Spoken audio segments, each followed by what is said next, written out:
आदरणीय दिदीबहिनी तथा दाजुभाइहरू, आज विश्व कोरोना भाइरसको महामारीबाट आक्रान्त छ र यसका विरुद्धको लडाइँमा सरिक छ र त्यसका विरुद्ध हामी पनि लडिरहेका छौँ। यसै क्रममा मुलुक 62 दिनदेखि लकडाउनमा छ।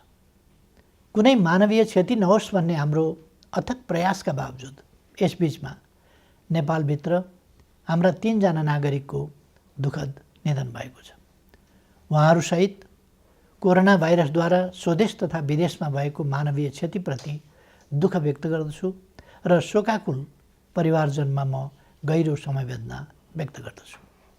बन्दाबन्दी आगामी जेठ 20 गतेसम्म जारी छ।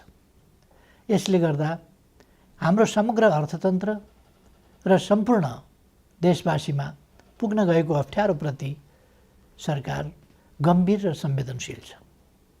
कोरोना महामारीबाट जनतालाई मुक्त गर्ने, यसबाट सिर्जित सङ्कटबाट मुलुकको अर्थतन्त्रलाई रक्षा गर्ने र रोग तथा भोगबाट आफ्ना जनतालाई जोगाउने कामलाई सरकारले आफ्नो प्रमुख दायित्व ठानेको छ। दाजुभाइ तथा दिदीबहिनीहरू, 1 महिना अघि सम्बोधनका क्रममा मैले आउने साताहरू अझ चुनौतीपूर्ण हुने बताएको थिएँ। फागुन 3 गतेदेखि चैत 29 गतेसम्म झन्डै 2 महिनासम्म सङ्क्रमितको सङ्ख्या दोहोरो अङ्कमा ननाग्नु र मानवीय क्षति बेगर बन्दाबन्दीको पालना हुनुले विश्व स्वास्थ्य सङ्गठनले हाम्रो मुलुकलाई अति जोखिमबाट जोखिमको तहमा प्रगति भएको बताएको थियो। तर नयाँ वर्षको पहिलो हप्ता बितेसँगै महामारीको सङ्क्रमण फेरि विस्तार हुन थाल्यो। यति बेला सङ्क्रमितहरूको सङ्ख्या 600 नागेको छ। आसन्न जोखिमले हामीलाई थप सजग हुन, अझ उच्च योजनाका साथ सङ्क्रमणलाई नियन्त्रण गर्न र राज्यका सबै अङ्गहरूलाई महसुस हुने गरी अझ चुस्त र प्रभावकारी बनाउन माग गरेको छ। यस महामारीलाई नियन्त्रण गर्न प्रारम्भिक दिनका तयारीमा केही अलमल जस्तो देखिए तापनि हालसम्म आइपुग्दा हामीले लिएका कदमहरू सफल भएका छन्।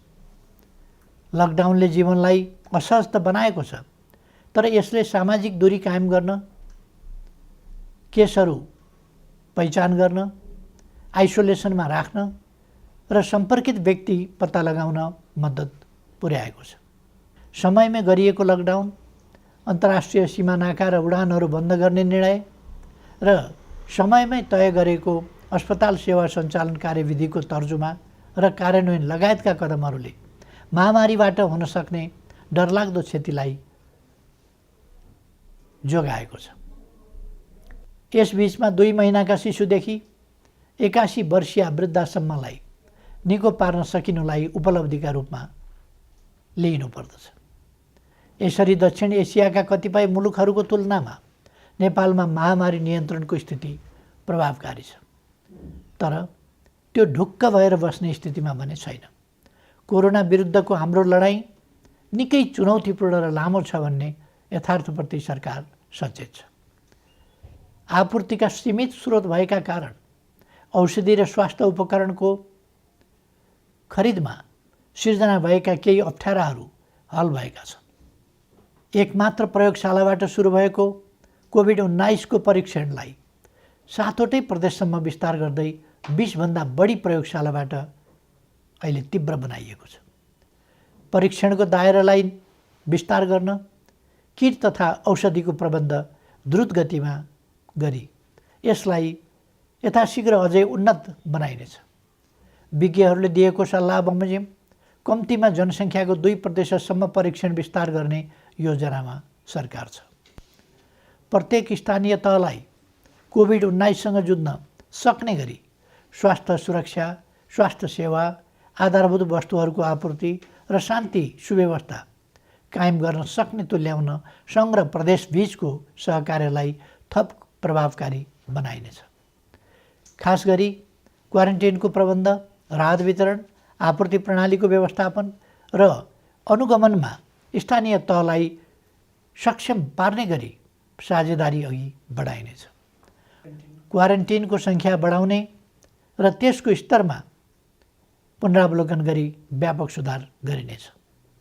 आवश्यकता अनुसार बन्द अवस्थामा रहेका होटल तथा उपयुक्त सार्वजनिक संरचनाहरूलाई समेत क्वारेन्टिनको रूपमा प्रयोग गर्ने बारेमा समेत योजना बनाइएको छ। केन्द्रीय योजना र स्थानीय तहको व्यवस्थापनमा सङ्क्रमित नागरिकको स्वास्थ्योपचार र क्वारेन्टिनमा राखिएका व्यक्तिहरूको खानपान तथा हेरचाह व्यवस्थित गरिनेछ। महामारी विस्तार भएको ठाउँलाई सिल गरी त्यहाँ युद्ध स्तरमा परीक्षण तथा नियन्त्रणको कार्यलाई अघि बढाइनेछ। महामारी अहिले फैलिँदो अवस्थामा छ। यस महामारीसँग जुझ्न सबै सरकारी निकायहरू चुस्त र प्रभावकारी हुनै पर्दछ। समयको चुनौती सामना गर्न नसक्ने कुनै पनि संरचनाको नेतृत्वको तत्काल पुनर्व्यवस्था गरिनेछ। राष्ट्रिय सङ्कटको यस घडीमा खेलेको भूमिकालाई नै सम्बन्धित व्यक्तिको मूल्याङ्कनको मुख्य आधार बनाउँदै दण्ड र पुरस्कारको व्यवस्था गरिनेछ। कोरोना महामारी विरुद्ध एकीकृत कमान्ड एवं केन्द्रीय योजनालाई थप प्रभावकारी बनाइनेछ। सङ्घ, प्रदेश र स्थानीय तहबीच कोरोना सङ्क्रमण रोकथाम र नियन्त्रणका क्षेत्रमा जीवन्त सूचना संवाद तथा प्रभावकारी समन्वयका लागि तीनवटै तहमा सम्पर्क व्यक्ति वा निकाय तोकी विद्यमान संस्थागत व्यवस्थालाई अझ चुस्त तुल्याइनेछ। फैलिँदो महामारीप्रति चासो राख्ने र यस महामारी विरुद्धको लडाइँमा कुनै न कुनै रूपमा संलग्न विभिन्न पक्षलाई समेटेर एउटा परामर्शदात्री संयन्त्र छिटै घोषणा गरिनेछ। दिदीबहिनी तथा दाजुभाइहरू, कुनै पनि विषयले कोरोना विरुद्धको जारी युद्धलाई कमजोर पार्न हुन्न भन्नेमा म स्पष्ट छु। मैले पहिले पनि भनेको छु, मानिसका लागि जीवन पहिलो कुरा हो।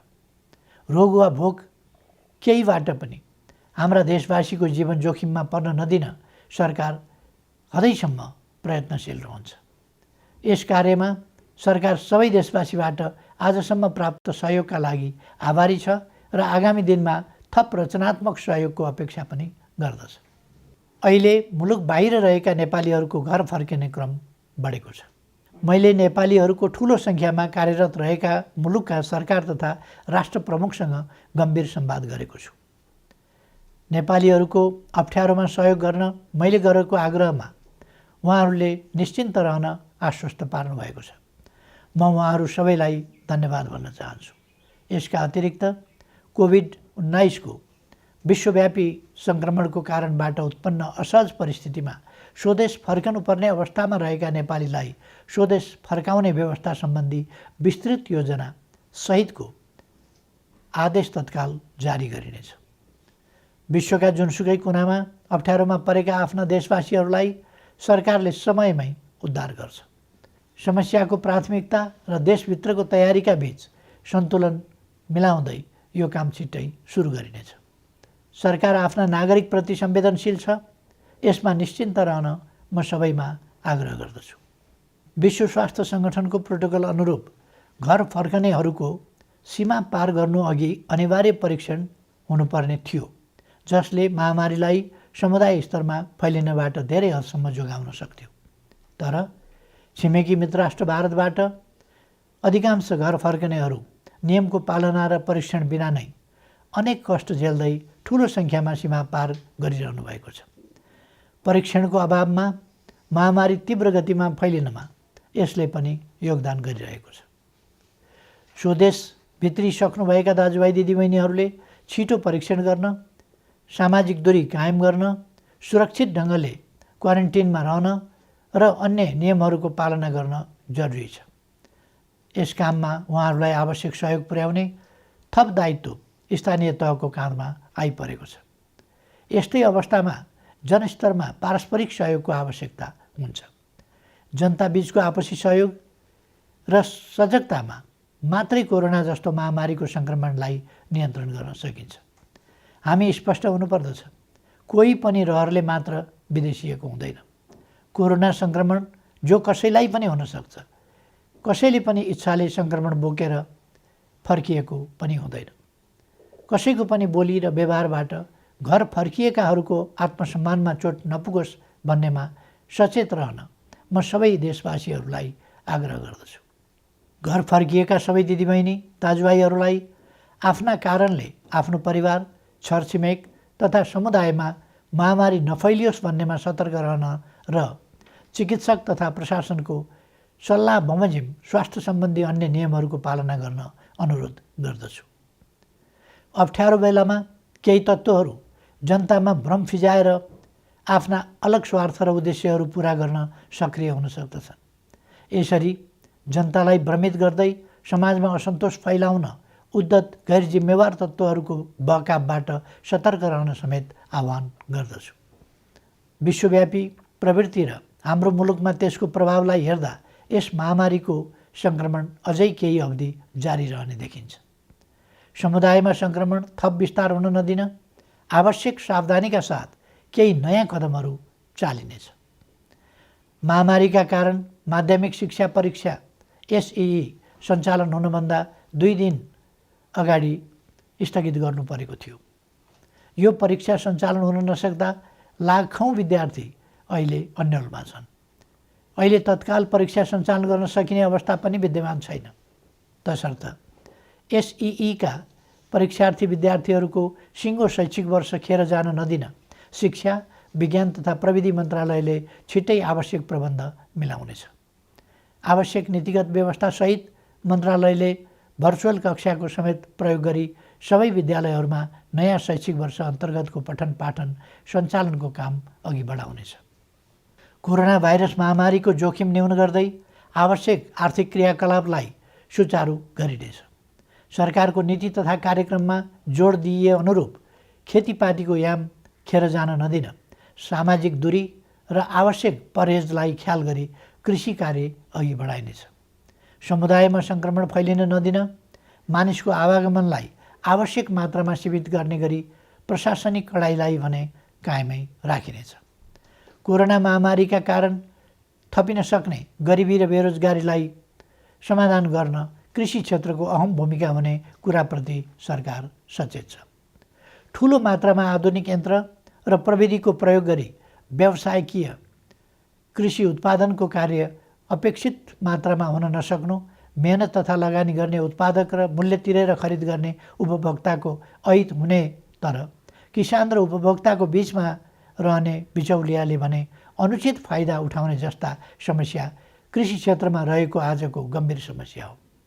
यस समस्यालाई सम्बोधन गर्न आवश्यक खाद्य वस्तुहरूको आयातलाई घटाउने, कृषिमा आत्मनिर्भर हुने, क्रमशः कृषि उत्पादनको निर्यात तीव्र पार्ने र कृषि क्षेत्रमा ठुलो मात्रामा रोजगारी र स्वरोजगारी सृजना गर्ने कार्यक्रम हालै संसदबाट नीति तथा कार्यक्रमका रूपमा पारित गरिसकिएको छ। कोरोना महामारीका बीच पनि अर्थतन्त्रलाई चलायमान राख्ने र राष्ट्रिय गौरवका आयोजना लगायत कतिपय विकास आयोजनालाई अगाडि बढाउने हाम्रो प्रयास र प्रयोग सफल भएको छ। कोरोना महामारी बीच पनि माथिल्लो तामाकोशी, मेलम्ची, पोखरा, भैरवा र काठमाडौँ विमानस्थल निर्माण विस्तार तथा रानीपोखरी, धरहरा लगायत पुनर्निर्माणका काम अगाडि बढाउन सकिएको छ। यसले कोरोनालाई छल्दै विकासका काम अगाडि बढाउन सकिन्छ भन्ने पुष्टि भएको छ। अब नियन्त्रणको सीमाभित्र रहन सक्ने थप उद्योगहरूलाई सञ्चालनको अनुमति दिइनेछ। काममा आउने आफ्ना श्रमिकलाई समुदायमा छ्यासमिस नहुने प्रबन्ध गर्ने शर्तमा जुन जुन जिल्लाका श्रमिक हुन् तिनीहरूलाई पहिले कोरोना परीक्षण गरी प्रशासनको निगरानीमा उद्योग व्यवसाय सञ्चालन हुने स्थानमा ल्याउने प्रबन्ध मिलाइनेछ। सम्बन्धित उद्यमीले आफ्नो व्यवसायमा रहने श्रमिकहरूले तोकेको प्रोटोकल पालना गरे नगरेको अनुगमन आफै गरी त्यसको नियमित जानकारी सम्बन्धित प्रशासनिक निकायमा गराउनु पर्नेछ। यसको प्रभावकारिताको आधारमा क्रमशः थप व्यवसाय सञ्चालनको प्रक्रिया अघि बढाइनेछ। दैनिक आवश्यक वस्तुहरूको आपूर्ति सहज तुल्याउने र आन्तरिक उत्पादन वृद्धिका लागि कच्चा पदार्थदेखि उत्पादित वस्तुको बजारसम्मको श्रृङ्खला अवरुद्ध हुन दिइने छैन। आवश्यक वस्तुहरूको आन्तरिक ढुवानी र आयात निर्यात सहज बनाइनेछ। कोरोना महामारीको असरबाट क्षति भएका औद्योगिक व्यावसायिक क्षेत्रका लागि राहत सुविधाको व्यवस्था सरकारले गर्नेछ।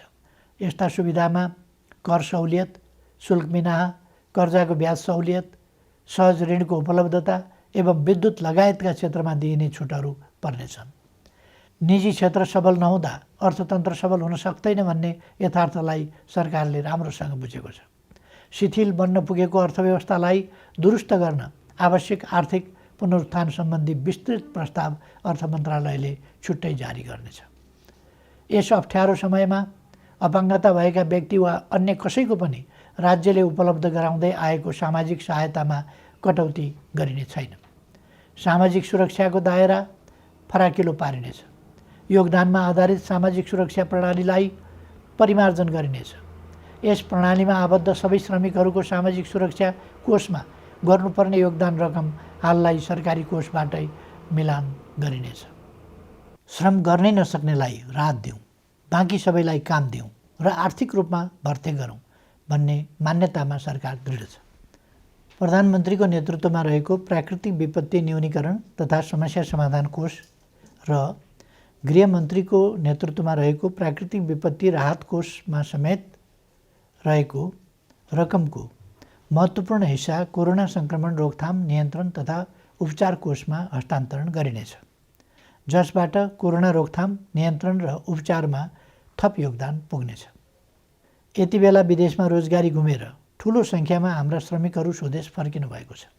साथै कोरोना महामारीका कारण नेपालमा कार्यरत विदेशी श्रमिकहरू पनि ठुलो सङ्ख्यामा आफ्नो देशमा फर्केको या फर्कने अवस्था रहेको छ। मुलुकमा विद्यमान र यस्ता विभिन्न ढङ्गले सिर्जना भएका रोजगारीका अवसर, विदेशमा रोजगारी गुमाएर स्वदेश फर्किएका र स्वदेशमै रोजगारविहीन नेपालीहरूलाई उपलब्ध गराइनेछ।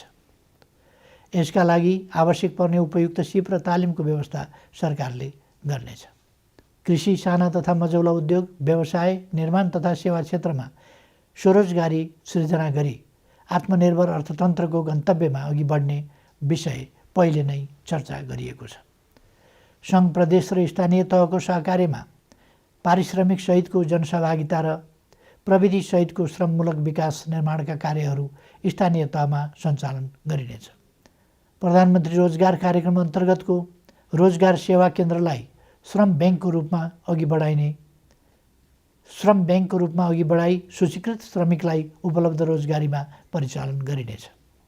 स्थानीय तहहरूले स्वदेश फर्की बेरोजगार रहेका र स्वदेशमै रही रोजगारीको अवसर नपाएकाहरूलाई रोजगार सेवा केन्द्रमा दर्ता हुनका लागि सहजीकरण गर्नेछ। दिदीबहिनी तथा दाजुभाइहरू, कोरोना भाइरसको महामारी हत्तपत्त नहट्न पनि सक्छ भन्ने वास्तविकतालाई हामीले आत्मसात गर्नुपर्दछ। भाइरसको औषधि छैन, यस भाइरसको पनि औषधि छैन। विज्ञहरू भनिरहेका छन्, यस भाइरसका विरुद्धको नयाँ खोप पत्ता नलागेसम्म यस महामारी विरुद्ध नियन्त्रण गर्ने उपलब्ध उपाय भनेकै हाम्रो आनीबानी र आहार विहारमा आवश्यक सतर्कता अपनाउनु हो। हालसम्मका उपायहरू हुन् भाइरसलाई व्यक्तिबाट व्यक्तिमा सर्न नदिन, सामाजिक दूरी कायम गर्ने र हरेक व्यक्तिमा प्रतिरोधी क्षमता वृद्धि गर्ने। सोचौँ, हुने खाने हुन् वा हुँदा खानेको अचारको रूपमा होस् वा तरकारी, हाम्रा भान्सामा प्रयोग हुने केही तत्त्वहरूमा किन समानता पाइन्छ? किनकि त्यसमा औषधीय तत्त्व छ। हाम्रा पूर्वजहरूले हजारौँ वर्ष अगाडिदेखि गहिरो अनुसन्धान गरेर प्रचलनको रूपमा अगाडि सारेका, हाम्रो भान्सामा प्रयोग हुँदै आएका ती औषधीय तत्त्वले रोगको प्रतिरोध क्षमता बढाउन बल पुर्याइरहेका छन्। तसर्थ निरोगी नेपाल निर्माणका लागि 5 कार्य गर्न आग्रह गर्दछु।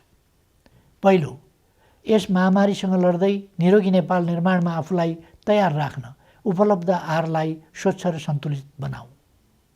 दोस्रो, लकडाउनको समयमा उपलब्ध फुर्सदलाई स्वस्थ रहन उपयोग गरौँ। शारीरिक र श्वास प्रश्वासको चुस्तताको लागि घरैभित्र व्यायामलाई निरन्तरता दिउँ। तेस्रो, भाइरस फोहोरमा रमाउँछ।